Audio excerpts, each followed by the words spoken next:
এখানে আমরা যতদূর জেনেছি কিছু অসাধু ডায়াগনস্টিক ব্যবসায়ীরা আছেন, ল্যাবের ব্যবসায়ীরা আছেন, যারা তাদের স্বার্থ উদ্ধারের ক্ষেত্রে তাদের স্বার্থ উদ্ধারের লক্ষ্যে তারা পূর্ব পরিকল্পিতভাবে এই ডাক্তারদের বিরুদ্ধে এই ধরনের ষড়যন্ত্র তারা করেছে। মানুষ এটা সব মিথ্যা। এর সম্বন্ধে আমরা এতদিন যাবত তাদের যে সেবা পাইতেছি, খুব ভালো সেবা পাইছি। আর এটা যাতে না হয়, তাদের বদলটা যাতে না হয়, তারা যেন এখানে থাকতে পারে। আমরা এখন টিভিতে একটি সংবাদ প্রচার হয়েছে যে সোহেল, ডক্টর শামসুল ইসলাম সোহেল এবং ডক্টর ওমর ফারুক জাবেরের বিরুদ্ধে যে তারা দুর্নীতি এবং তাদের ইচ্ছা মতন আসলে চিকিৎসা সেবা দিয়ে থাকে, এরকম একটি অপনিউজ প্রচার হয়েছে। সেই পরিপ্রেক্ষিতে আসলে আজকের মানববন্ধন। আসলে আমাদের হসপিটালে কিছু কমতি রয়েছে, যেমন সব ধরনের টেস্ট আসলে আমাদের হসপিটালে হয় না।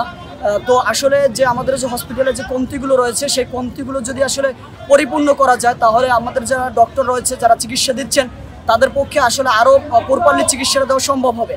আপনারা জানেন যে সোহেল জাবের খুব ভালো মানুষ। তারা যখন এখানে আসে, আমাদের মির্জাগঞ্জবাসী যারা দূর দূরান্ত থেকে মির্জাগঞ্জ উপজেলা স্বাস্থ্য কমপ্লেক্সে চিকিৎসার জন্য আসে, তারা বিভিন্নভাবে তাদের কাছ থেকে অনেক সহযোগিতা পেয়েছে।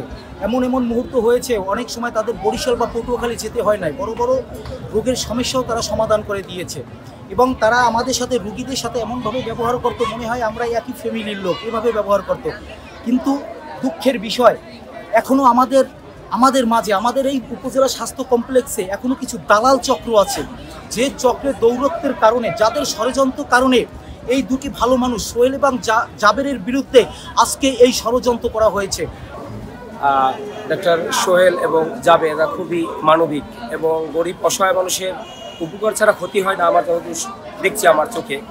এবং এদের দ্বারা উপকার ছাড়া কোনো ক্ষতি হয় না। আর কিছু অসাধু ব্যবসায়ী আছে,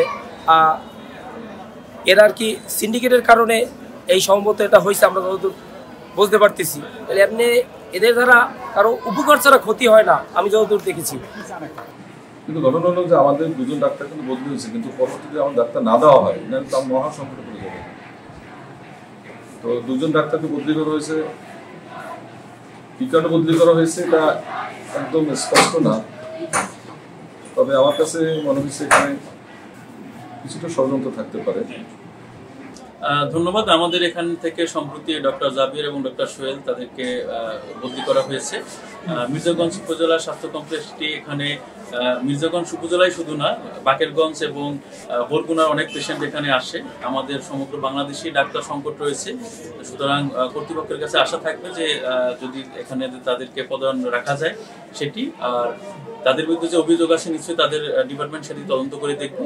আমি ইতিমধ্যে আমাদের সদ্য জেলা প্রশাসক স্যারের সাথে কথা বলেছি এবং তাকে জানিয়েছি যে স্যার আমরা একটা স্মারকলিপি রিসিভ করছি। স্যার বলেছেন ঠিক আছে, তুমি রিসিভ করে এটা আমার বরাবর প্রেরণ করো।